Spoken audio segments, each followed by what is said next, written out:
Your website is your first salesperson. It's like your first line of sales, and it needs to convey your message, but it also needs to build trust towards you so that people can feel good, they can feel understood with your messaging, with your communication, because this is what triggers them to reach out to you. If they feel like you're the person who can help them. This episode is sponsored by TherapyNotes, therapynotes.com. Be sure and check them out, and be sure and use the promo code Gordon, Gordon, and you can try them out for 2 months for free.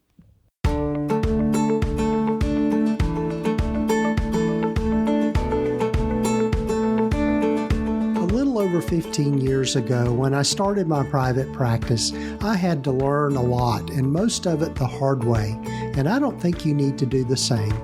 Hi, I'm Gordon Brewer, a licensed psychotherapist, and welcome to the Practice of Therapy podcast, part of the Psychcraft network of podcasts. Join me in this journey of discovery as we have conversations with other leaders and professionals in both the mental and allied health fields. Join us as we explore both the business and clinical sides of running a private practice.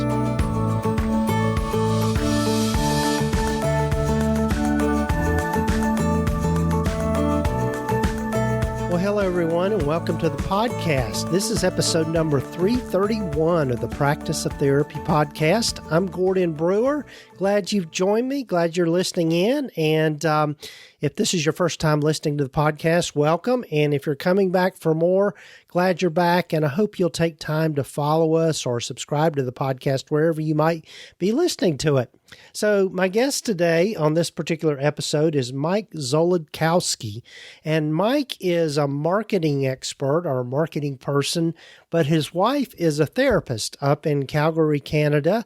And Mike takes us through kind of what he did to help get his wife's marketing, and in particular her website, off to a good start in order for her to begin to get clients quickly and to be able to kind of resonate with her ideal clients. And so that's an important piece. I've had a lot of episodes over the years here on the podcast about marketing, but I think it's always good to hear kind of different spins on it and different ways of thinking about it.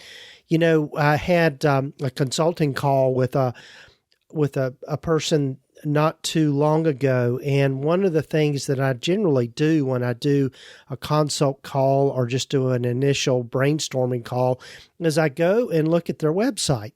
And one of the things, and this is no shame here in me saying this, but one of the things that I noticed about their website is it was just really kind of in a way, kind of a cookie cutter website. It had some basic, information, but when I started reading the copy, it was really more about the therapist and their practice and not about how the therapist and the practice was going to help potential clients. So one big tip I would say around our marketing and our copy, and this is a theme you've heard from a lot of people in previous episodes, is you really need to let people know how you are going to help them and what the transformation is going to be if they come to see you. So, having your credentials and how much experience you have, that can be in there, but that shouldn't be the focus, because for the most part, people don't really care about that. They want somebody they know that is qualified, but beyond that, they just want to know that you're going to be able to transform their life and help them, things get better for them and whatever it is that they're struggling in. So I would just say, keep that tip in mind in thinking about your marketing. So before we get to my conversation with Mike, one of the things I'd love for you to do is go over and check out our website, practiceoftherapy.com. I'm constantly adding to the resources there. And one of the things that I've been focusing on this year is really doing more one-on-one consulting with people. And if you're interested in working with me, one of the things I would invite you to do is just go to the website and click on the button up there that just says Start Consulting. And you can see the different ways in which I work with people. Typically what I do is I do like a brainstorming call with a person. There's no obligation for that. I mean, it's a free 15-minute brainstorming call. And we talk about some of the goals that you might be interested in accomplishing. And then after that, I'll just send you a proposal of what individual consulting could look like and what the cost is. And we take it from there. But I really enjoy working one-on-one with people and really helping them find a transformation in their practice. So be sure and check that out. Go over to practiceoftherapy.com and just click on the button there that says Start Consulting. And the other thing that you've heard me mention on previous episodes, I'd love for you to check out a new online store that I've been collaborating with a good friend of mine, Ashley, on. And it's a store that's dedicated to mental health awareness and really our profession as mental health providers. And then she has got lots of different t-shirt designs, mugs, and different swag items. There's even some jewelry on there, those kinds of things. But it's a pretty cool store that she's put a whole lot of work into. But you can find out more about that by just going to practiceoftherapy.com. And if you'll click on the button up there, I believe it's in the top left corner, or if you're on your phone, it'll be scroll down and you'll see it. And it just says Mental Health Wear TN. And so, getting that store going. I'd love to support her in this project. And also, real quickly, before we get to my conversation with Mike, I'd love for you to hear from one of the members of the Psychcraft Network, along with some words from our sponsor of the podcast, TherapyNotes. Hi, Dawn Gabriel here. If you don't know me yet, I'm the person behind Soul Care for Therapists podcast, which is part of the Psychcraft network of podcasts. The Psychcraft network is a collaboration of independent podcasters focused on helping people live more meaningful and productive lives. This network of podcasts provides both self-help and business building resources to create an impact in the world and change people's lives. I'm so proud to be a part of this network. And if you haven't discovered Soul Care for Therapists podcast, you can find us wherever you listen to your podcasts. I'd love for you to join me as we explore the layered inner world that comes with being a therapist, an entrepreneur, and just plain human. I invite you to intentionally tune in holistically to your body, mind, and spirit in order to build a sustainable business and fulfilling lifestyle. We dive in to what it looks like to grow your business. We also look at how soul care, authentic community, and spiritual practices can help you prevent burnout and live a life you love. Join me as we allow the sacred to intersect with our work. Ready to upgrade your practice from a rusty bicycle to a shiny new sports car? Buckle up, because TherapyNotes is here to turbocharge your journey. It's the comprehensive practice management system you've been craving, equipped with everything you need to navigate patient records, schedule seamlessly, host remote sessions, craft detailed notes, and tackle insurance billing with ease. And guess what? It's your trusty sidekick, available whenever and wherever duty calls. Picture having more quality time with your clients, all thanks to this digital assistant that never clocks out. Here's the kicker. It's Gordon approved, so you can trust it's the real deal. Bid farewell to paperwork headaches and embrace a new era of efficiency and top-tier care. Ready to level up your private practice game? Swing by practiceoftherapy.com/therapynotes and punch in promo code GORDON for 2 months on the house. Enjoy the show.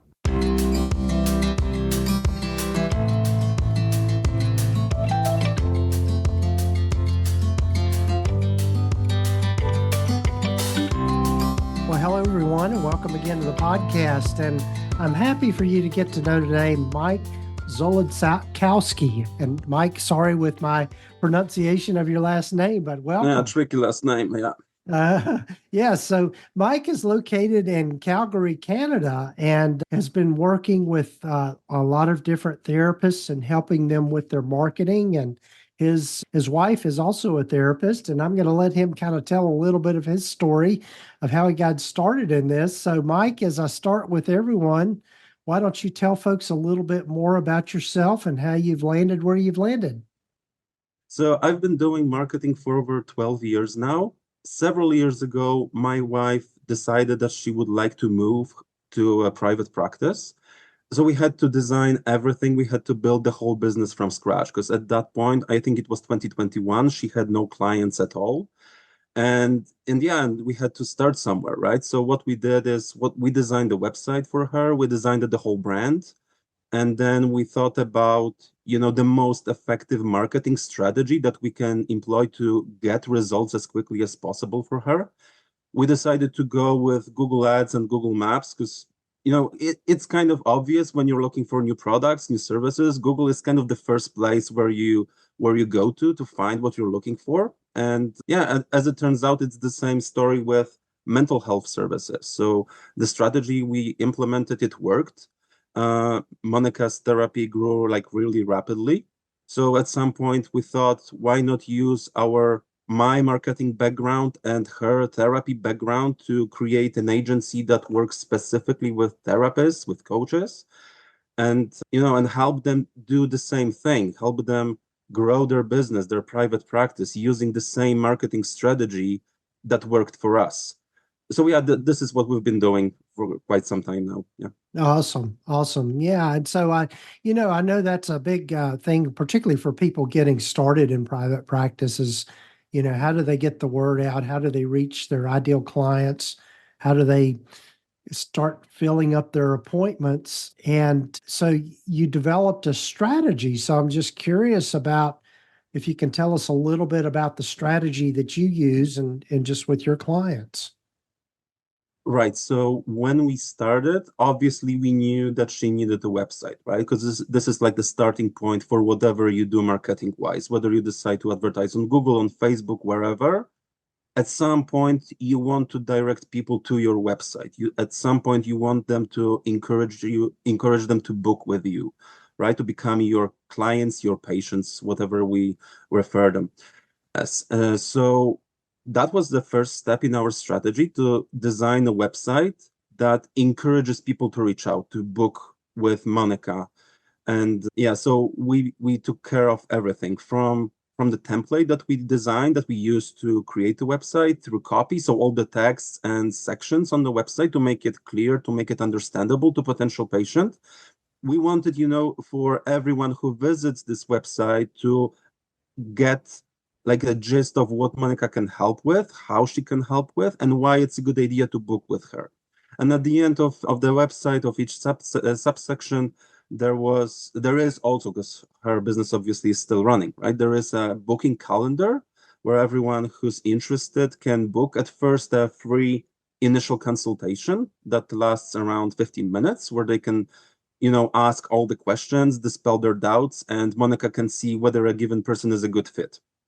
So Mhm. this was the first step.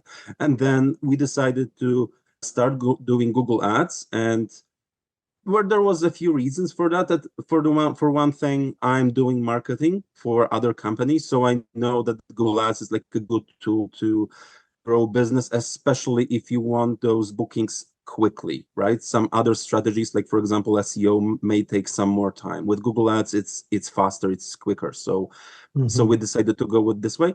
And several years ago, I was kind of on the other side of the fence. I was the client, and I had an agency that was doing Google Ads for a completely different business of mine. And I was also very satisfied with the results that we got with this strategy. So we decided to, yeah, let's give Google Ads a try again and see how it works. And yeah, and the results that we got were quite good. She managed to grow her business to six figures in less than 2 years, starting from zero, from like zero patients and Mhm. nothing. So yeah, so this worked really nicely for us. And at some point we thought, why not do the same thing for therapists, for other therapists, right? Because if you're an expert at therapy at mental health services doesn't mean that you're an expert at marketing your private practice, right? Many Right. therapists Right. struggle with that. So Yes. this is where we thought that we might be helpful for people. Sure, sure. Yeah. So in just people that might be getting started or obviously I think it goes without saying, and here in Mhm. 2024 you've got to have a website. Now I know there are some therapists that just rely on things like Psychology Today and different Yes. directories and that sort of thing and for some people that works well, but I think if you're depending on your location, I totally agree. Your website is your front door, is what people come Mhm. to first. And in your work with people, what are you finding that people struggle with the most in getting their websites correct? Yeah, it depends on a person. Sometimes we see some issues with the mobile friendliness of the website. That was the Hmm. case with one of our prospective clients that we talked to. We took a look at their website, and the mobile version was not adjusted to those mobile screens at all, right? And right Hmm. now, this is a very important ranking factor for Google. If your website is not mobile friendly, you will struggle to, attain good positioning on Google, because what Google does is actually right now they are checking your mobile version of your website first, and not the desktop one. So this is something Hmm. that has absolutely been to perfect. When it comes to other things, I frequently see websites that are too short, just, very to the point, very specific. And on the one hand, that's good, but on the other hand, you also want to build trust, right? We always tell our clients that your website is your first salesperson. It's like your first line of sales, and it needs to convey your message, but it also needs to build trust towards you, so that people can feel good, they can feel understood with your messaging, with your communication, because this is what triggers them to reach out to you. If they feel like you're the person who can help them, right? They will reach out, Hmm. because you will gain their initial trust. Of course, then later on in the process, you need to maintain this trust. You need to prove them that you're the right person for the job, right? But your website does this first part of work. So it's really important. And yeah, and frequently we also see something that we kind of refer to sometimes as outdated design from the UX perspective. uh, it's like a personal preference thing, right? So it's not good or bad strictly in those kind of terms, but sometimes we see design that comes from like maybe 10, 15 years ago, and for many people, especially younger people, this kind of design can be discouraging. So that we also Hmm. recommend improving the design of the website to make it user friendly, so that everyone can find, whatever they're looking for quickly, without having to scroll through 10 different sub pages, or look for, a specific button that allows them to book. So Hmm. yeah, this is the other thing. And yeah, and still many therapists, they don't have any sort of booking feature on their website. Sometimes there's also an email address, maybe a mobile phone, and you need to call them in order to book with them. And we recommend, streamlining the process. We recommend creating some sort of a booking feature that allows anyone who wants to book to do it whenever they want. Because even with Monica's therapy, we see bookings coming in at 3 a.m. in the morning, right? So we want to Hmm. streamline the process. We want people to go to your website, find what they're looking for, and book with you as quickly as and as conveniently as possible. So these are just some of the things that we work with. Yeah, in doing consulting with people, that's one of the first things I do is look at their website. And one of the things that I'm sure you've run into this, Mike, as well, there's no Mhm. clear call to action or even knowing how to book with someone. And so it needs that you're exactly right. That needs to be front and center, and they shouldn't even have to scroll to be able to do that in my way of thinking. Yes. Yeah, I agree. Yeah. Yeah. Actually, CTA Yeah. buttons, they should be spread throughout the website in different places. So I Hmm. don't need to go to the top or scroll down all the way to the footer to find this booking button, right? It should be Yeah. nearby at all times. That's the goal. Right. Right. Right. That's great. That's great. So, in thinking about your wife's practice in terms of how you are to help it to grow, What did you discover about what was?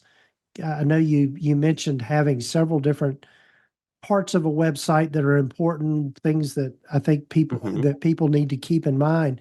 What did Yeah, you find that was most helpful in that sense? right. So I think it's important, to include three parts or aspects of your offer on your therapist website. The first thing that you need to, address is all the kinds of problems and issues that people may be struggling with that you can help them overcome. Because so that's one thing. The other thing is client groups. If, for example, you do couples therapy or teen therapy, right? These are two different therapy groups with different needs, different interests, right? So this also should be addressed on your website. And then lastly, we find it very helpful to include what kind of therapy approaches and modalities you use in your work and why these three approaches, there's these three aspects of an offer, primarily because of the way people look for help on Google, in other places as well, but we're specifically talking about Google here. So when we do keyword Hmm. research for our clients, we see there's three types of keywords of queries on Google. Some people look for, teen therapy. They know that their teenager is struggling with something. They're not sure maybe with what exactly, but they feel like it's something's wrong, like something's off, and they need to find help. So, like intuitively, the first thing you do is look for teen therapy, teen, teen treatment, teen help to see what are the options. So that's the first thing. The second thing is some clients are more aware about what they need. Sometimes they know, okay, I need EMDR, right? Because I know that this helps with trauma. This is what I'm struggling with. I've read some about it. I know that EMDR might be a good thing for me. So I'm looking for Hmm. EMDR, right? So your website, if that's something you do, should also address this. And then lastly, we have issues, right? Some patients, some clients are less aware, something that maybe I'm struggling with depression, maybe I'm struggling with trauma, maybe I have some sort of anxiety, and so this is what they be looking for. So your website should accommodate different needs and different types of queries coming from your clients. This is very important. Yes, I love the way you put that because I think you're exactly right. When people are looking, you know, that, and I love the way you. I don't know that I've heard anybody put it exactly how you did. There's the Mhm. demographics of the client, which might be one query type. There is the modality. They're looking for a specific type of Yes. therapy. And then thirdly, the problem itself is what they're looking for help with. And so being able to include those three things, I think that sounds brilliant. Yeah. Thank you. Yeah. Yeah, yeah. I mean, that's a yeah, and I know again when I'm doing consulting with people and just thinking about, what they put on their website is being able to write it in a way that helps the potential client see that you as the therapist get it. In other words, Yeah, you know what it's exactly. like in their life and how that comes across in your website. Yeah, and that you can help them with the same issue. Yeah. Right, right. Well, Mike, what are some other things that, I know the Google Analytics and the Google algorithm is constantly changing. What would be some consistent things that you've found that people need to include in their website that makes it more, I guess, quote unquote, Google friendly? Yeah. So thankfully, when it comes to Google Ads, we are a bit less prone to algorithm changes because this Hmm. is where Google makes money, right? So Right. they are more quote unquote forgiving when it comes to the websites. Hmm. We are more vulnerable to algorithm changes when it comes to SEO because here anything can change overnight. Of course, usually it doesn't, but there's always this risk. So Hmm. if you're thinking about running Google Ads, it's important, to set several Google accounts within your website and then integrate them with the website. So like you mentioned, there's Google Analytics account that allows us to track traffic and track what's going on within your website when it comes to people visiting it, but also taking actions on your website. There's Google Tag Manager that basically tells Google what we want to track within our website when it comes to actions that we want our patients or clients to take. So this is called conversions. This term basically, in therapy world, it basically means bookings, right? But it's a process. If you have a website, to get a conversion, to get a booking, you have to follow a specific process, or your client has to follow a process. At first, they need to, of course, open the website. Then they need to, click the book now button. Then they will see either a calendar or a contact form. They need to fill it out and then send it your way, right? Or send the booking with an indicated date and hour. So we have 3 steps. And with Google Tag Manager, we can kind of tell Google what kind of those steps are, why do we want to track them, why they are important. And then when we do, and we integrate Google Tag Manager with Google Ads, we can see that our campaign, our ad campaign, generated so many sent forms, so many clicks on book now buttons, so many calls to our business if we have a phone number on our website, right? So this is what we can track. And the more we track, the more data about our website and traffic that goes through it we have, the more effective Google campaign we can run. So this is what matters. So at first you need to set everything, make sure conversions are measured. Sometimes, sometimes measuring just one conversion, like for example, send form or send booking request, can be enough. It depends on the website, but sometimes when you have several services, you have a bigger website, you may want to track different things. So this is what we can do as well. Yeah. So it gives you some clear data about what people are doing when they come to your website as well. Yeah, exactly. Yeah. Yes. Right. So then it gives us this information, but it also feeds Google algorithms, because when we start getting data coming from website and send it to Google Ads, like in a way, right? The Google starts to accumulate this information, and they can start implementing what sometimes is referred to as lookalike audiences. So if Google knows that a specific person, of course, it doesn't track any personal information. So from privacy perspective, we're good. There's no privacy or there's no information that allows us to identify a specific person. Not at all. There's just technical information, like in general location or type of device or day and hour of the booking, right? So Google takes this information and uses it to display ads also to people who have kind of similar characteristics, which increases the probability of getting bookings from them as well, because they match the criteria versus who already booked with us in the past. So of course, at first we don't have this kind of data when someone's just starting. So at first everyone need to be prepared, to wait for about 1 or 2 months to accumulate enough data coming from the website, coming from Google. But then once we have that, we can optimize everything. The more conversions we get, the more traffic comes to our website, the more effective we can make those campaigns. Yeah. Right. So actually seeing what actually gets people to take action based on and what kind of you, people. Yeah. Right. Yeah. And I think that's such helpful information for people.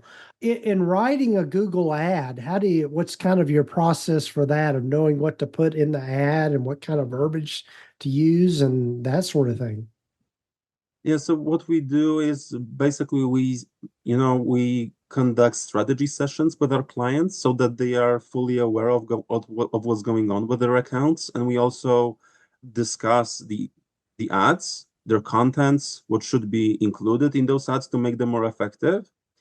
Here you have to balance kind of 2 things. On the one hand, you need to include the suggestions from Google. They will tell you what kind of keywords or what kind of phrases are, being searched on Google. So you need to include them to make your ads more relevant, right? So for example, if someone is looking for EMDR Calgary, right, as a query on Google, if the same kind of response or phrase shows up in your ad, it makes it more relevant, right? Because you see exactly what you've been looking for. This is what influences like the quality and effectiveness of the ad. So on the one hand, we need to include whatever's Google telling us, but then of course it has to be balanced out by, making those ads customer focused, client focused, and making those ads, convey the message that we want to send, that we want to convey, in our ads. So you cannot just focus on the keywords, because this will make your ads very technical, very robot-like. You need to include this personal human touch that makes those ads empathetic, maybe more relatable to your potential clients. So yeah, and try to always balance these two elements to make those ads both Google friendly and user friendly. Yeah. Right, right. Yeah. So the messaging just needs to make sure that it's on a level that isn't intimidating. One hand, you don't want it to be intimidating, but more Yeah. inviting, because if you use a lot of technical terms and, what we are notorious in our profession to start throwing out specific diagnoses and that sort of thing that we help with. And it's really just Yeah, better to put it terminology no into one really understands. Yeah. right, and just put it into, simpler language. Yeah. Yeah. That's Exactly, good. exactly. Yeah. Yeah. That's So good. we always tell our clients that like your main goal is to make you sound knowledgeable, but also empathetic, also willing to Mm-hmm. help, also welcoming, so that people don't feel intimidated, that they Right. feel, okay, this person, I know they can help me. Because on the other hand, I know they have qualifications, but I also feel comfortable with the way they talk to me. So this is what Right. matters. Yeah. How much, something that gets thrown around a lot just in Hmm. entrepreneurship and also just in therapy world is the importance of niching or niching, however you want to say that word. Yeah. What are you finding around that as far as you do you feel like it is important to niche with your practice? Yeah, it sure may be. It depends on of what kind of niche you have in mind, right? What we do is we always ask our clients what kind of therapy, what kind of target groups, and what kind of problems they feel comfortable with. And for everything that we got from them, we always run keyword research to see what kind of queries are popular in their area, right? Mm-hmm. So some niches are very good if they are popular on Google. So for example, if you do EMDR as a service and it's popular in your area, then definitely you should focus on that, right? But there are Mm-hmm. sometimes, if your niche is too narrowed down, it may turn out you don't have enough searches on Google, and in the worst case scenario, you won't even be able to run ads for this kind of niche. And Yeah. basically, it doesn't mean that it's a bad niche. It only means that you should focus on maybe some other ways of reaching that kind of clients. But with Right. Google, if you want to advertise, you need to meet a specific threshold of searches. If there's just, let's say, 5 people looking for a specific service in a month, Mm-hmm. it is likely that Google will just display this warning saying not enough searches. Sorry, come up with Yeah. something else. Yeah. Yeah. That makes sense.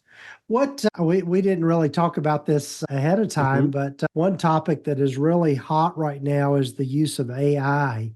Hmm. And what are you seeing with Google and Google Ads and being able to, I guess, what's the potential for us in our field around therapists of using AI in terms of helping with marketing? Right. So when it comes to Google Ads, Google has been using AI for quite some time now. Actually, a specific AI related technology that's called machine learning. And they use machine learning algorithms to optimize all the ads that are run within Google Ads. Right. So Mm-hmm. even if you're not specifically using AI per se yourself, it's still being implemented in your campaign. Right. Mm-hmm. Right now, Google focuses with AI on organic results. So it's mostly for SEO, right? Mm-hmm. Right now, Google is working on an entirely new version of their search engine where the first thing you see when you type in a specific query is an AI generated response based on several websites, several sources, Mm-hmm. that would usually rank high in the organic results. So this is still in the making. They are Mm-hmm. just testing this in several countries. So yeah, if you're not in the program, if not like a beta tester, you won't even be able to see this new Right. search engine. But it will come eventually. But Mm-hmm. for now, what we see and talking with industry experts, this for now, the plans are to limit it to SEO, to limit it to organic results. I personally think that Google will not tamper that much with paid results because this is where they directly make money, right? So they want to keep Mm-hmm. those clients happy. Of course, there are other AI tools that you can use. For example, if you're having trouble with wording or with conveying your kind of message, you can also always use ChatGPT to help you with, Mm-hmm. organizing your thoughts and coming up with a nice headline or a nice ad.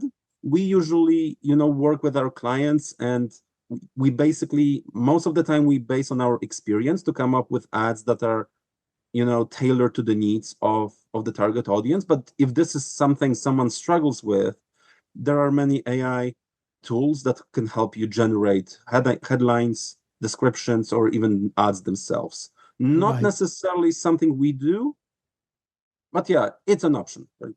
Yeah. Yeah. Yeah, it's interesting in that I noticed this. I don't know how long they've been doing it, but on Facebook, for example, they've got when you do a Mhm. search, it's connected to AI, and so yeah, Oh yeah, yeah, and so yeah, I'm that's sure that's that's coming for Google as well. I'm sure. Yeah, probably yes, yeah, in the near yeah, future.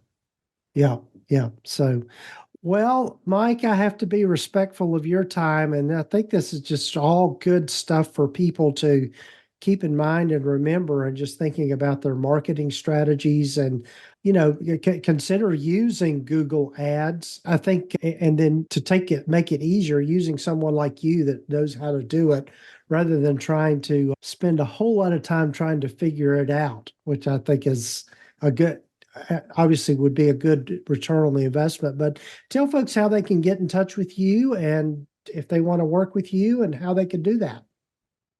Yeah, so everyone is invited to take a look at our website, fullybookedpros.com, where there's pretty much everything that we help with, from web design to Google Ads to Google Maps and optimization. And for Practice of Therapy podcast guests, our listeners, we have a special offer, 10% discount for the first year of cooperation on the management fee on our part. Yeah. So if you're Okay. interested, if you want to grow your private practice, not really want to spend a lot of time learning Google Ads, because I've got to be honest, the dashboard is not really intuitive, and at first it can be like really overwhelming.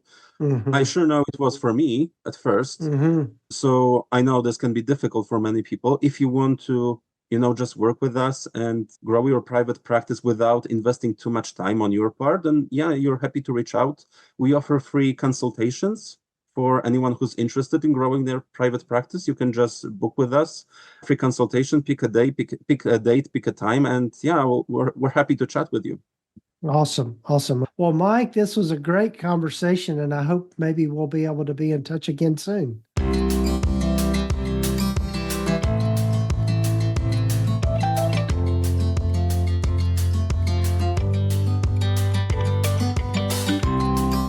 Well, again, a big thanks to Mike for being on the podcast. And be sure to check out his website, fullybookedpros.com.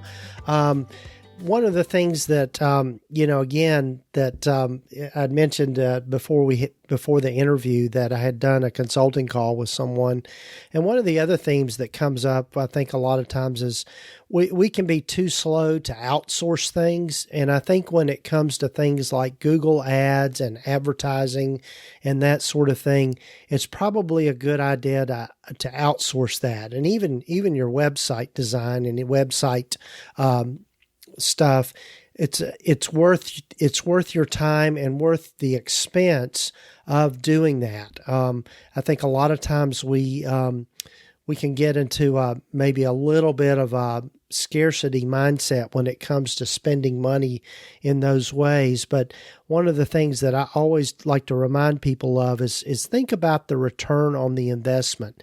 It's like if you were to spend, say, $500 on Google Ads, and you were to get just one client from that, it would probably pay for itself, but you're probably going to get more than that.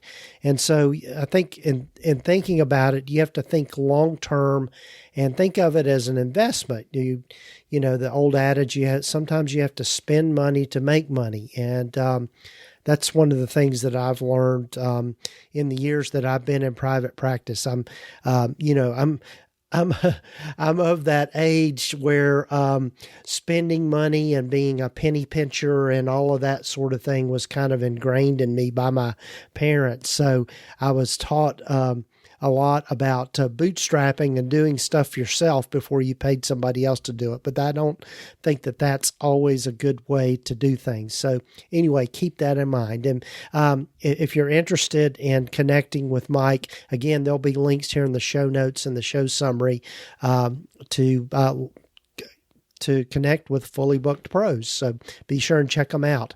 And also be sure and check out our website, practiceoftherapy.com, and all the resources there. And if you're interested in consulting with me, you'll find links there to apply, and love to have that conversation with you and do some individual consulting. Again, I think it's, I know every time that I've done consulting or worked with someone else in growing my practice, it has made a big difference and been worth the investment. So anyway, just put that in there, put that in your ear, and be sure and check out our sponsor of the podcast, TherapyNotes. They are the leading electronic health record system for mental health providers, and I couldn't operate without them in my practice. And you talk about a great return on the investment. They are definitely that in terms of the time it saves us, and also in just being able to automate things so much better within our practice, and people making appointments and our clinical records and all of that sort of thing. It's just second to none. So be sure and check it out, practiceoftherapy.com/therapynotes. And be sure and use that promo code, just Gordon, Gordon, and you can try them out for 2 months for free. So, well, take care, folks. Got some more great guests lined up for our next episodes. And I'd love to hear from you and reach out to me. And I love getting comments. And also take time, as I said at the beginning, take time to follow us or subscribe to the podcast, and also leave us a review. That just helps other people find us when you do things like that. So take care, folks. Have a good rest of your day or your weekend.